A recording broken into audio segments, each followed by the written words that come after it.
Hello and welcome to Asia in Depth. I'm Matt Schiavenza. Arguably, no country has handled the coronavirus outbreak better than South Korea. In the week since the first cases were confirmed in the city of Daegu, the country has registered fewer than 10,000 confirmed infections and fewer than 200 fatalities. These numbers are not only far lower than in countries like Italy, Spain, and the United States, but South Korea also did not impose the same sweeping restrictions seen in those countries.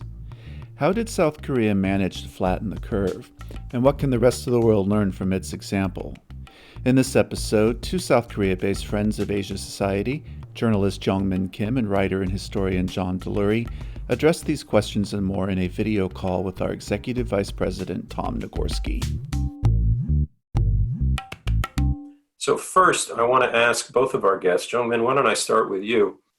Just for those of us who are not in Korea, give us a sense, just a few weeks since those very tough days in Seoul and beyond. To what extent is COVID-19 still a part of the consciousness and the daily life for you as we speak now in late March? When it started, there was a bit of a fear, a lot of fear actually, and panic.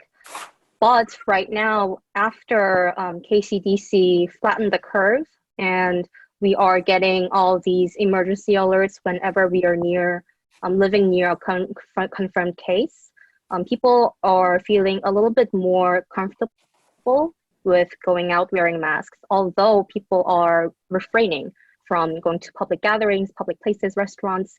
And right now, we are seeing the downward fashion of the number of confirmed cases every day, and it's also two-digit number these days. 91 new after March 26th, when it hit March 27th morning. People seem to be having more trust in the government's response to controlling and containing the disease. I should say, you bring up a point about schools and other things, Jeongmin, but John Delury, we'll get to in a moment to some of the tactics that were used in South Korea, but am I right that the big lockdown in terms of economic life in general, to what extent did that come or did not come in South Korea?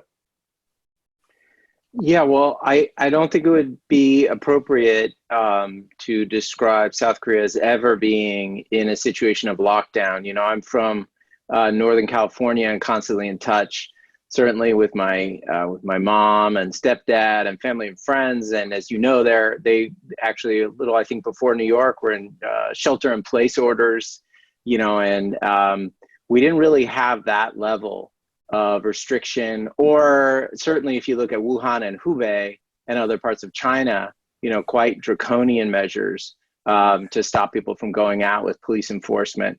That's just never happened in South Korea. So I do think that's very important. There was one moment where, you know, there was kind of a flurry of, it seemed like maybe the government and some politicians mentioned the need for something like a lockdown of Daegu, the hard-hit city in the southern part of the country.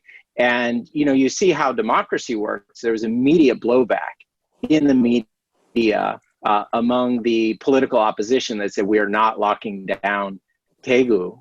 And the politician who mentioned that backtracked, and the system immediately backtracked from that.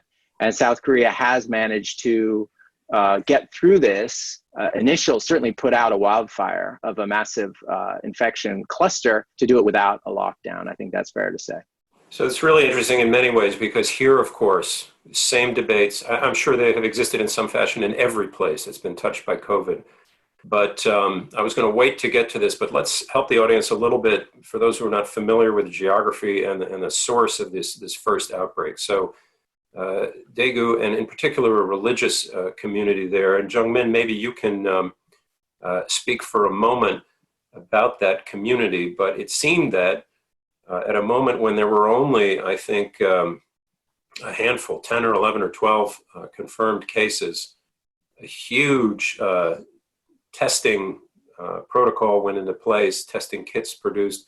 But Jeongmin, can you just tell us a little bit about this place? Because every country and community has its sort of first big cluster. And this was an interesting one in many ways. Can you help us to understand the church and the community and what happened there? Sure. So one of the first cases, I think it was 31st, this person was part of a religious group called Shincheonji, and this person infected a lot of people, especially in the area of Daegu City and also the area around Daegu. And it was because of a church gathering that was held where there were these people were tightly seated and they were holding this religious ceremony, and a bunch of these people from this church, they contracted the coronavirus. And after that, because they moved around in the city and also outside, the big cluster happened in Daegu. And they did not, am I right that that community, for I guess you could say religious reasons, they did not want originally, or they were not responsive to public health officials coming to them to test? Well, not all of them, but they were criticized by some South Korean citizens for not abiding by the quarantine rules. Shincheonji, it's not considered orthodox, and many of them are hiding their religion in South Korea for some reason, and also some of them were very adamant about not going public about their beliefs or whether they contacted the confirmed cases. So what happened was that what even happened was the South Korean citizens went after them to track their private information and find out who's Shincheonji member. And then there was a brief moment in the South Korean government discussing whether all of these members of Shincheonji group should be tested. And they did start with that, but then at a certain point, they stopped it for some reason. But then there was a debate whether or not a certain religious group should be a target of such testing. So here we have, let's come back to John Delury then. We have a situation which sounds just a recipe for a nightmare, because as you said, there are debates about how much of a lockdown to have. There's debates about what to do with this community that's having one of the first clusters and first outbreaks. And yet again, we're talking 4, 5, 6 weeks ago max. Here we are today. So first of all, step one, I guess, is the testing. How did they in South Korea get so quickly, just to throw out another number, 100,000 kits in production almost immediately? I guess they had many on hand. 300,000 tests at the high point administered every day. Was South Korea just A, super prepared for this, or B, just super fast in its response? Well, first of all, Tom, let me maybe correct one of those numbers. I don't think it was ever at the order of 300,000 a day. I think it's about 20,000 was probably the max. Yeah, and about over 350,000 cumulative at this point. But still, to be at 10, 20,000 a day when they needed it was an extraordinary achievement, and way ahead of the curve. So South Korea is right, and Americans are right to have been looking at South Korea and saying, what is wrong with our system, with our leadership? I think, if you look, and there's been good reporting that I've read and followed on this, that's detailed what happened, which is that, here the system worked, the government worked, the leadership at KCDC worked well, and the private sector worked together, immediately recognized the seriousness of the threat.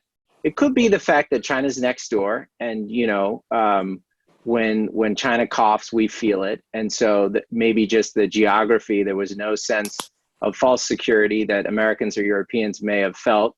You don't feel that in Korea, but the system went to work. The government did what it needed to do to give some regulatory room for private companies to quickly develop the test kits, and then also the lab capacity. That's a big bottleneck in the United States, from my understanding of it. There's not just the kits; you got to have the technicians and the labs to find the results. And so all of that capacity was ramped up very quickly. So the government and the private sector worked well here together. And For a while, it was excess capacity, but then due to that cluster infection we described with the Shincheonji sect, they were ready to go, and they could quickly start doing all the testing that they need to do, starting with that group and then moving beyond it. So, you know, it's a lesson. I mean, I think the United States is now trying desperately to catch up and has done a little bit of catch up, but still, if you look at it per capita and you look across the United States, you know, all effort has to go into replicating some version of that success. So let's come to Jeongmin Kim. The pandemic preparedness is another phrase. It's maybe not as fancy sounding as flattening the curve, but again, clearly problems in the United States and other parts of the world. Does part of the preparedness that South Korea clearly had have to do with the MERS contagion that it experienced a few years ago, Middle East Respiratory Syndrome, or SARS, which I gather you lived through, Jeongmin? Yes, I had SARS when I was in high school, so I remember that very clearly. There was already the infrastructure, the basic infrastructure and the norm about self-isolation in South Korea, in the knowledge of the South Koreans. I remember that when I was in high school, I was in a dorm and I caught SARS, and the school was basically under isolation. All the students were not allowed to go outside, and we always the teachers checked our temperature like every 3 hours. So that kind of system and the knowledge of the need to take these diseases seriously, I think it mattered a lot when we were handling this COVID case, although it was much serious with the vaccine not available. I think I should mention healthcare system as well. Yeah. Adding to what John said, people here are not really afraid of going to the hospitals because the Korean healthcare system allows people to get medical treatment without having, most of the times, without having private insurances, health insurances. When this happened, people all went to the hospital when they had certain symptoms. And when the government started to see that the hospitals lacked capacity to see all of the patients, they started handing out this guideline that they have to call a certain number first before going to the hospitals and getting checked up, or going through the drive-through testing booths to figure out whether or not their symptoms sound like COVID. Yeah. So they had experience in a comfort level, I guess that's probably not the right phrase. You've both made the point in our conversations prior to this event that testing is one thing, but then of course it's what you do with the information you get. And here I find it very interesting. And John, maybe you can take us through just some of the, a lot of this involves high tech and IT. Walk us through, if you could, what happened in those early stages with the data that was amassed through the testing protocols? Yeah, well, one thing, kind of a placeholder, I want to come back to Jeongmin's point about the healthcare system overall, because I think that's very important. And, you know, as an American who's experienced the American system and now being here for 10 years, the contrasts are really stark. And I think that's, but maybe we can come back to that point. Feel free to get at it now while it's on our minds, sure. Okay, well, it's hot. Yeah, I mean, I realize this is contentious in the United States, and hopefully you're getting, you know, we'll get comments from this and we can have a discussion if there are viewers out there with different views. But, you know, I would say that what you do see in Korea, this is what Americans would call, you know, a universal single payer, basically nationalized healthcare system. And, you know, you see the incredible advantages of that, frankly, because the system can coordinate a response to a public health crisis. The system knows how to work together already. Resources can be marshaled and mobilized from one place to the other. The public health sector, to begin with, is well funded. Because it has to be, because it's not competing with all the private sector, insurance companies and private hospitals. That whole ecosystem in the United States doesn't exist here. I've been looking into this a little bit more. I've experienced it as a patient and as a father who has sick kids. But if you just look at the numbers, Koreans pay less for their healthcare system. They get better outcomes, and you really see in a crisis the way the system can mobilize. And I think what we're seeing in the United States is stuff that's very hard to fix because it's deeply ingrained in a private for-profit healthcare system that has a very difficult time responding to a public health emergency. Yeah, no, these are good points, and thank you for that. Let's come back now to, I guess, that tech question. I'm not sure it is entirely a tech question, but what happened to the information that was gleaned from all those tests from a technical standpoint and spread the information standpoint? I'll say a couple things, and then I'll punt to Jeongmin. Especially you asked about the early stages, and I should be clear. We came back with the family. We were abroad and came back just as the numbers started to spike here. But what I can say experientially is, again, in stark contrast to what I understand the way the information is flowing in the United States at a local level. I mean, literally just before we started this, I'm sure Jeongmin got one too. We got automated, our phones buzz basically whether we want them to or not. Throughout the day, we're getting emergency messages with information, targeted information about confirmed cases in our neighborhoods in Seoul. So she's in a different part of the city. She's getting a different message than I'm getting.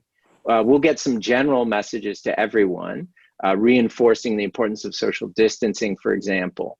But then we'll get what I think is so critical and distinctive in the Korean approach is I will get information about within my part of the city, whether there are any cases. And that works in really interesting ways. I think it's very important. And I do think this is something Americans maybe at the county, city, and state level need to think about going forward. The effect of that kind of micro information, especially as this process wears on, as you realize it doesn't just suddenly go away. So far, we're finding we have to live with this for longer than we would certainly hope. When you get that information, first of all, you do feel a little safer in your immediate neighborhood, right, when your phone is buzzing, but it's not telling you, that there are cases down the block. And so I've noticed differences. For example, our family's in-laws early on were one of the areas in Seoul with the highest concentration of cases. It was actually still a very small number, but proportionally it was the most. And so people didn't go out at all there, basically. Whereas in our neighborhood, we only had cases very recently. And frankly, even during the peak of social distancing, people were still out and about. So, when you get to that problem, because you do have to figure out how to keep life going on, you have to keep the economy, the society, the politics functioning, getting that information at your neighborhood level makes a huge difference. And so that's one very fundamental part of the Korean strategy is the test gives you, this data, and then it is immediately flowing out to the public so that quite detailed information about what's going on in your neighborhood. And I guess I gather that part of that information is gleaned and reminds us a little bit of what you see in China or maybe in Singapore as well. There's a lot of collection of data. So let's say, God forbid, one of you, let's say, John, you got the virus. That they then would burrow in, or some of these apps would make use of a lot of data about you to, I guess, not out you in any way, but just sort of track you around. And I don't know exactly how they all work, but these sort of, apps that are Corona maps, if you will. Now, much has been said here as we hear about such things that, would never wash in Europe or the United States. Because we're not ready. I mean, look at our attitudes towards Facebook and some of the other big data companies, or for that matter, generally speaking, American attitudes towards letting the government have a ton of our data and privacy rules. Jeongmin, you made the point to me earlier that cultural norms played a role here, because the public was just all in and okay with the kinds of things John was just talking about. Is that a fair point? Yes. So I think I should explain it in a two different sense. One is civil society level, another one is the government level. So this Corona map thing, it was created by a bunch of students and engineers who just wanted to provide information for people who wanted to know with an easy one look where the confirmed cases were moving around and where their residents are. And then it started very simply, and then a lot of engineers joined their forces together to create it, more informative. And then on the government level, these emergency alerts that John mentioned, these not only track where you live, but also, I have no idea how they know that, but for example, because I'm enrolled in Seoul National University and also I'm working at Jeongmin area, I'm getting all these emergency alerts from Jeongmin in my residential area and the school area. So they have this information on where people are. And another thing is that in America, I think this would be considered a very serious privacy issue. But when you click on the emergency alert, they have a link. And these local government offices, they track down the information of the confirmed cases, like where they use their credit cards, and looking at the security cameras, they list where they have been going. So what I would say is that although culturally people seem to be okay with the government tracking the information of the suspected or confirmed cases, but although they are kind of giving up on their right to privacy, they are gaining the freedom of movement and the freedom of economic activities because, for one thing, there was not much hoarding in South Korea. It's very different from other countries where they were, people were lining up at the grocery stores to buy all these toilet papers. At first, people were trying to hoard masks, but that was about it. And because people didn't really have this uncertainty about where these confirmed cases are and where they are moving around, I think people were less fearful of what is going to happen in the coming weeks. Right. So I think, this was mentioned by William Gallo of VOA. There is this swapping of certain freedoms, choosing certain freedoms over something else in the time of crisis. These different institutions of different types of democracy, I think citizens are responding very differently to the government responses. Right. Yeah, if I can jump in on that, Tom. Sure. I again watching, especially in Northern California, where I'm kind of most concerned about my own relations. I mean, I have to say, I guess I've been Koreanized culturally because I am shocked at how little information there is and how hard it is. If you live in like my hometown of Sacramento, California, it's impossible to find out information. Basic information. I mean, you mean about who has cases? Yeah, I mean, and there's plenty of ways to obfuscate the identity. And in fact, about 2 weeks ago, the KCDC, the Korean CDC, which incidentally, to my understanding, was created after SARS as part of the response to SARS, and has really been doing, I think everyone in Korea would agree, has just done an extraordinary job. They issued new guidelines to say, okay, we need to be more careful to protect identity, but to still give as much information as we possibly can. But I contrast that with a place like Sacramento, where the county health department only releases the new numbers of cases and deaths Monday, Wednesday, Friday of the week. And when anyone asks, when the media says, can you tell us anything about where these are happening? And there are there are infection clusters in the Sacramento area. They say we can't, because of privacy. So I fully understand Americans' concerns about privacy, and they're very legitimate. But a balance has to be struck. And I would say at least parts of the United States are way off to one end of the spectrum. At least in a case, Koreans care about privacy. It's not like we like people going through, or Koreans like people going through credit card receipts, but you recognize that this is not a normal situation. And temporarily, this is a feisty democracy. They just impeached their last president, but temporarily people accept these things for a public good. It's a very, I mean, and your perspective, especially John, given that you straddle both East and West in this case, is interesting. But you're right, and you have to wonder whether when this is behind us all, assuming it will once and for all be behind us, whether that will be one of the reckonings here in discussions, because it's one thing to have a hypothetical discussion or a principled discussion about the privacy questions, but as you say, that we've seen and are going through these very traumatic times, whether a balance will be struck.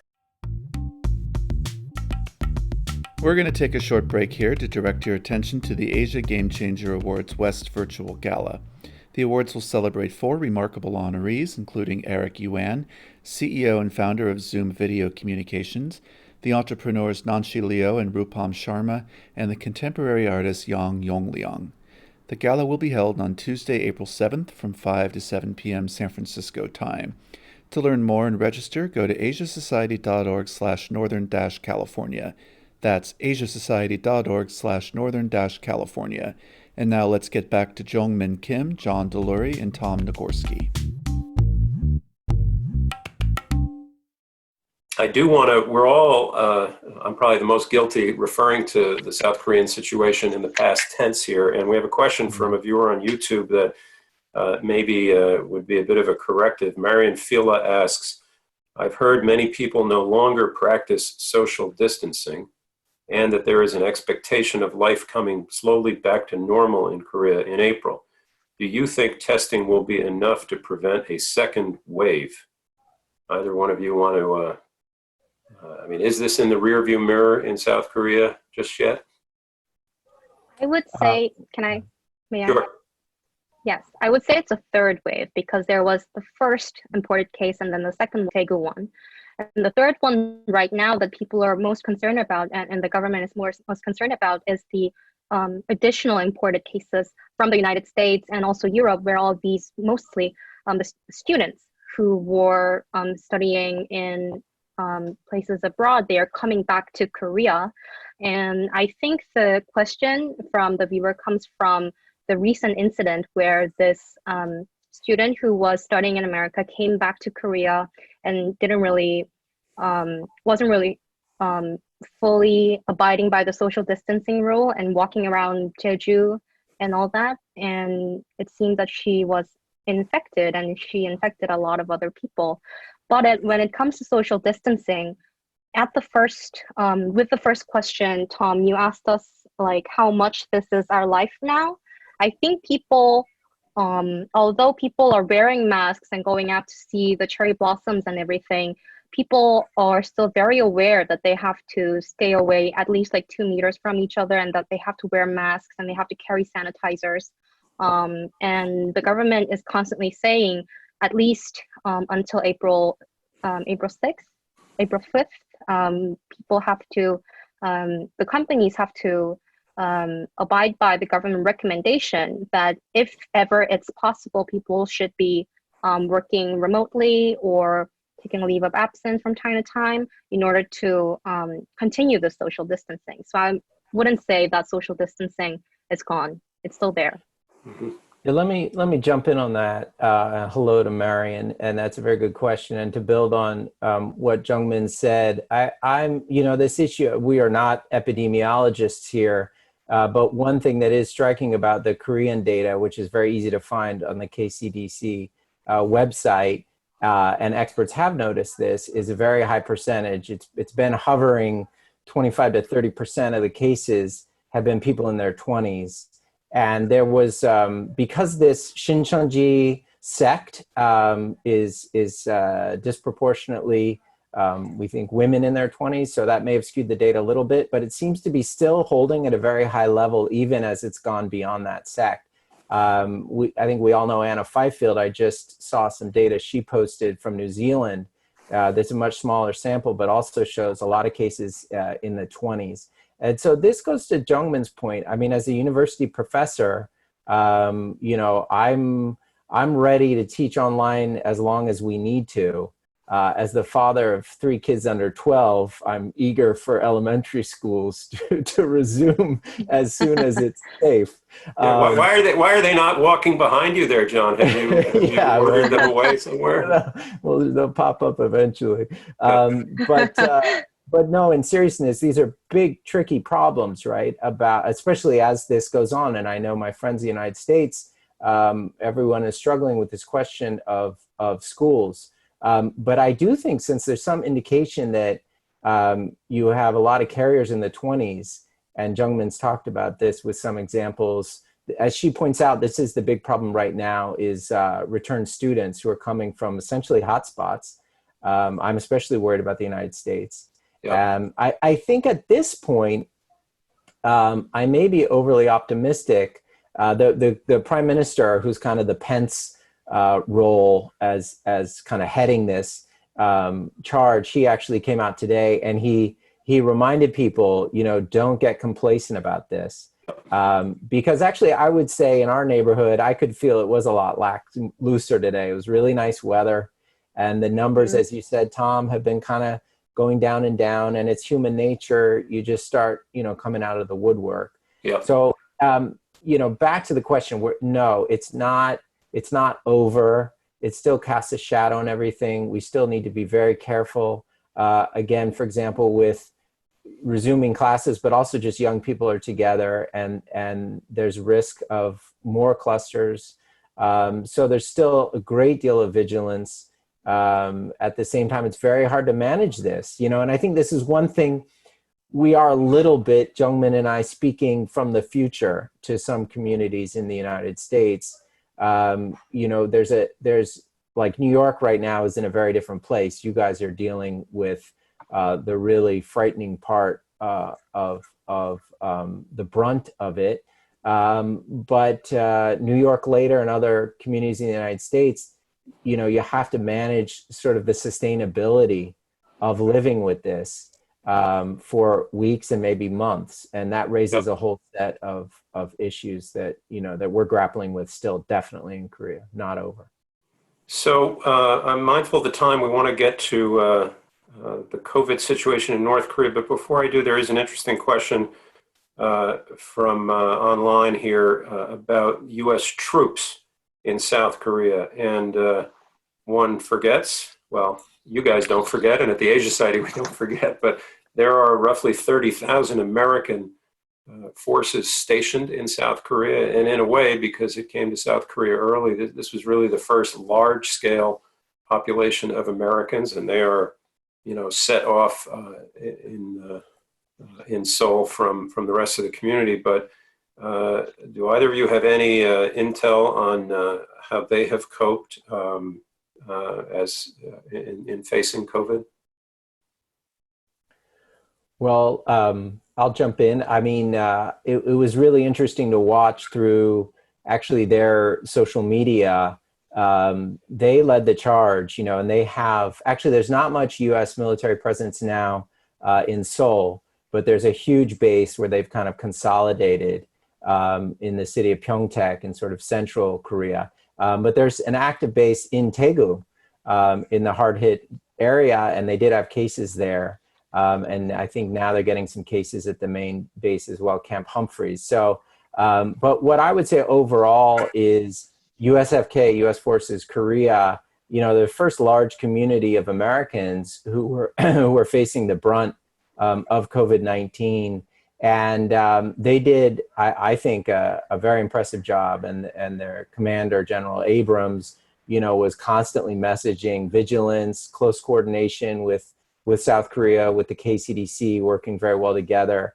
And, in a way, I felt their message was one that Americans needed to hear a while ago. Before, frankly, America was taking this very seriously. Here was a group of Americans who you can kind of relate to, saying, don't mess around with this thing, and practicing, in a way that especially military units can practice, strict social distancing and those kinds of things.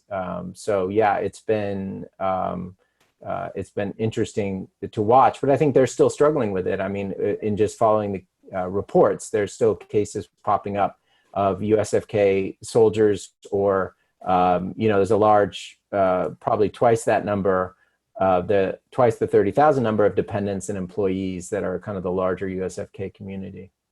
So let's, well, actually, I'm going to put in your minds, because it may take a little while to think about this, to park a question that's just come in over Facebook Live. Who are the real heroes, would you say, thus far, or who have been? You've mentioned the KCDC a couple of times, but if you had to identify individuals or institutions who really deserve a great deal of praise for South Korea's success. But let's come back to that and go to the North, which we've been promising. I know both of you are qualified to talk about this, but Jeongmin, really, this is your, I don't want to say life's work.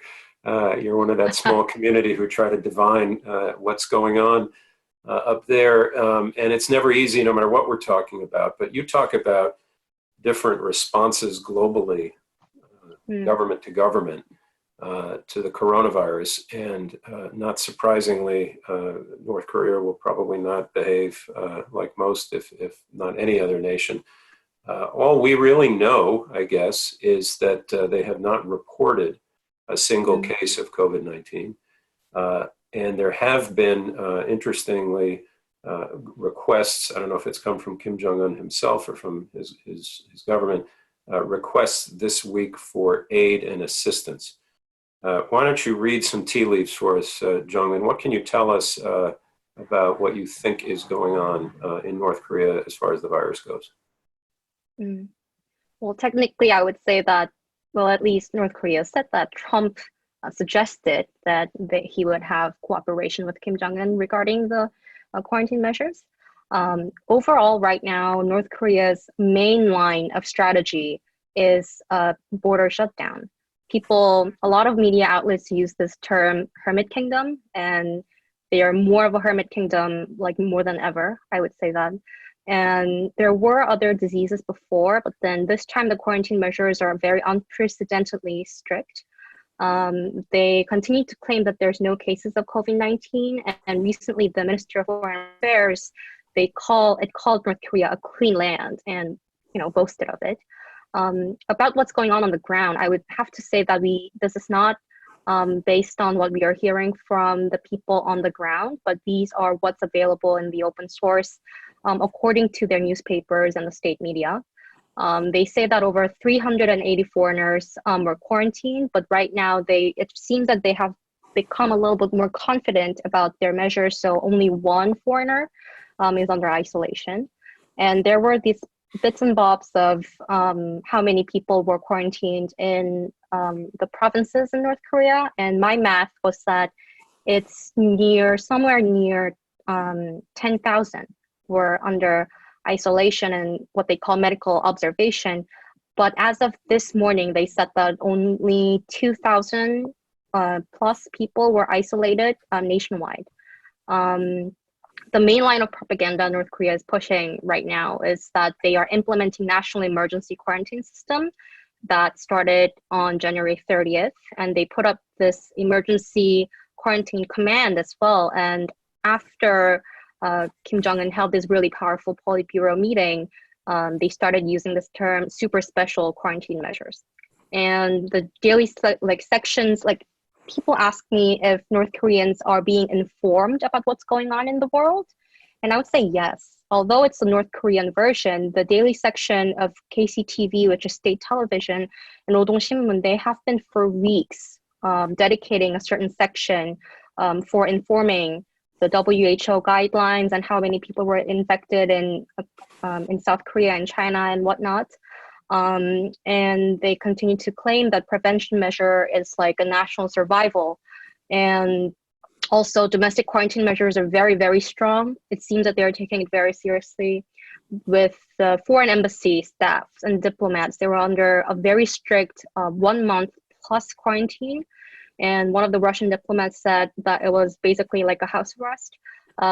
But right now, some of them flew out on March 9, and they can visit a few of the stores, but they are still under very strict quarantine measures. And the citizens are educated to always wear masks and wash hands and disinfect their offices, and that they are strictly forbidding public gatherings, which is like a North Korean version of social distancing. And they also postponed their spring semester, and the public amenities, some of them very famous, the new Yangdeok Springs Hot Springs Resort and the Mashingyong ski resort, they are all temporarily closed as of February 25th. And they also claim to mass produce these hazmat suits and disinfectants, sanitizers, and masks.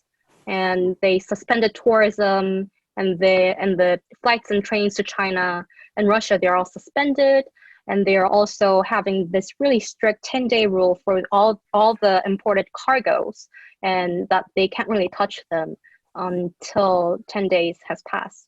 So here's yeah. Yeah, so here's a fundamental question. I mean, I guess it in a way, it stands to reason that they'd be very forthcoming about the global news because, as you say, the global news right now, from their standpoint, looks like all these nightmares all over the world. And they're saying they have no cases and they're a success story and all the things you just mentioned. Maybe a tough question to answer, but do you think that if, first of all, do we think do we have any way to know whether they are really testing? Do they have the capacity to do that? And second, if they did have, whether they were some of the few foreigners there or North Korean citizens, if they did have an outbreak of a few hundred or what have you cases, do you think they would share that with the world? Yeah, maybe I'll jump in here. To my knowledge, they do. I think we can deduce they have some capacity to test. I've tried hard and talked to a lot of people to figure out what it would be. But there's, you can actually look through the UN because humanitarian groups and even the WHO has to get waivers from a UN committee, sanctions waivers, even for COVID-19 medical supplies. And so they list publicly detailed information and that about what they're applying for the waivers for. And that includes test kit related materials. The Russian government also said they sent 1,500 test kits. I think the big X factor is how much China helped from an early stage. Actually, one interesting thing that didn't get a lot of attention is relatively early on in this, I can't think of the date off the top of my head, but you know, I was checking the daily, like Jeongmin reads the North Korean daily, I was reading the Chinese People's Daily.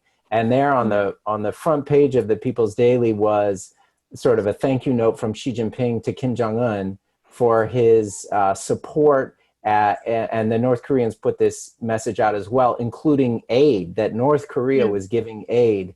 And some people kind of laughed this off, but you know, the Chinese took it seriously and reported it in their newspaper that North Korea was giving them aid. I think that is, now this is inference here, but I think that was part of also North Korea receiving help from China. Of course, neither of them want this to get out of control. That's not good for either side. So, but you know, a lot in the China-North Korea relationship does not get reported.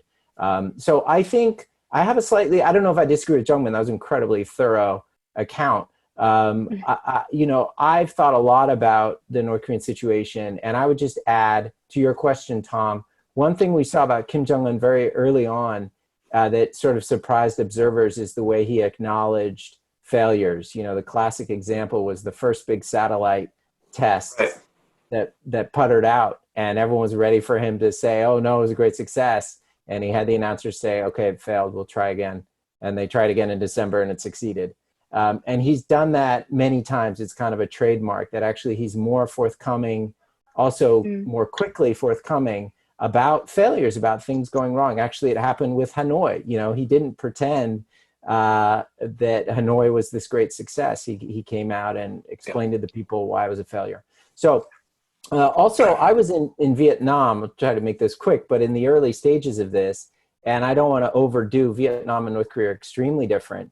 But in some ways, I think there's similarities in that, you know, countries with socialist traditions, with an emphasis on public health, and sometimes, I mean, Vietnam is much wealthier than North Korea, but poorer countries can focus more on public health.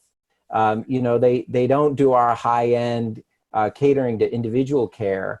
Their public health resources are focused very much on the entire public, and they're good at, you know, the kind of I mean, in a way, social distancing can come quite naturally to North Korea. Neighborhoods are well organized. You get the message out to everyone. You know, you have all these top-down levers, even more than what's possible in China, which is a much more kind of dynamic and loose society. So, you know, actually, my guess would be North Korea has been able to keep this under control. I'm not saying it's really 0 cases, but I think they are able to manage it. They took it extremely seriously earlier than basically anyone. They shut down their border, and there's not a lot of contact to begin with. Exactly. They constantly talk about it in their media. So I think they're still vigilant about it, but I think they've managed at great sacrifice maybe to prevent any serious spread of COVID to this stage. We do have one question I want to get to from someone you probably both know, Seong Kim at Voice of America, watching over YouTube today. And it's an interesting question, given that we're sitting here now in the United States with more cases than even China had, and growing, and North Korea reportedly at 0. But she asks, should the United States and global society help and provide equipment, disinfecting tools, supportive measures, even though North Korea has said their positive number is 0, and then adds, which seems too unclear and suspicious.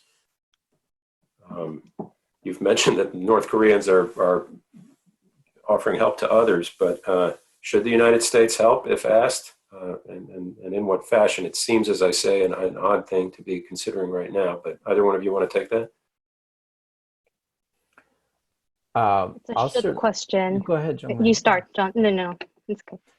Oh, well, I mean, anyone who knows my views on North Korea knows what I'm going to say, which is, of course, we should, whether it's the United States, South Korea should offer it. The WHO has and should offer it really to any country at this stage. When you're in a pandemic, now is not the time, you know, to try to figure out how sanctions enforcement are going to get you denuclearization, which they weren't doing anyway. Right. Not to surprise your viewers with that fact. So, you know, North Korea, insofar as they want and are willing to receive international cooperation, just like other countries, because, you know, some countries are better at certain things than others. The international community should support them with that.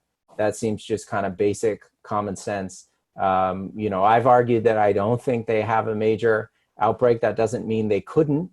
And if they did, that's going to be, you know, potentially a nightmare, a new wave for us in South Korea, in China across the border.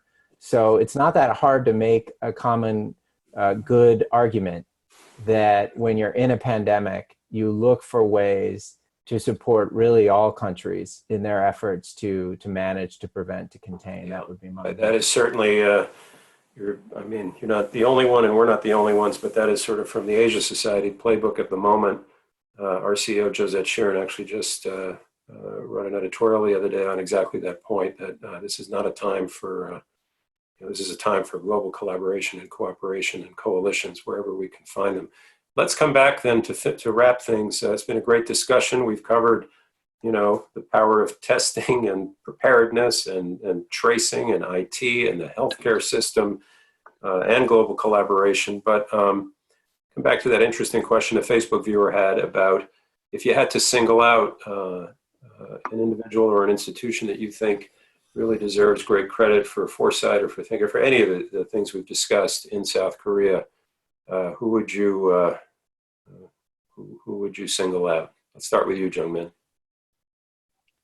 It's a tough question because I feel like this was a joint effort, and this didn't, you know, succeed because like a certain institution or individual made a heroic move. I know that many people are referring to KCDC as a hero, and it has a point, and I do agree. But I feel like the citizens' response, it was one of the most important factors in flattening the curve. All in all, like aside from a few exceptions, I thought that the South Korean citizens responded in a very civil way, uniting and coordinating and following the rules.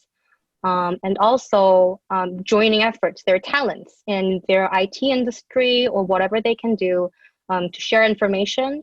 And they also started a lot of like hashtag movements or whatnot, because it's a very highly connected society.